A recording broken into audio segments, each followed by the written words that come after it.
তহিদ আরফিদি নাকি দেশে যাইতেছে, বন্যাকালের মানুষগুলোর সাহায্য দরকার, সে নাকি সাহায্য করার জন্য বাংলাদেশ যাইতেছে, অনলাইনে আবার আসছে। What is this brother? আপনি না বলছেন যে আমি আর অনলাইনে আসবো না, ইন্টারনেটে থাকবো না? What is this brother? দুই জবান, এক এক জবান নাই, দুই জবান, ঠিক আছে? সো দেখে আসি, দেখুন ভিডিওটা, লেটস গো। সিলেটের সময় যখন হেল্প করছে আমার টিম অনেক স্ট্রং, এবং সিলেট থেকেও আমার অনেক কাছের মানুষ যারা আছে সিলেটের আশেপাশে, তারাও খুব আগের বার যখন আমি হেল্প করছিলাম তারাও আমাকে হেল্প করতে চাচ্ছে।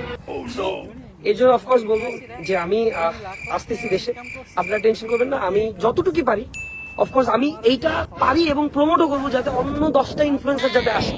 তো আমি এখন দেশের বাইরে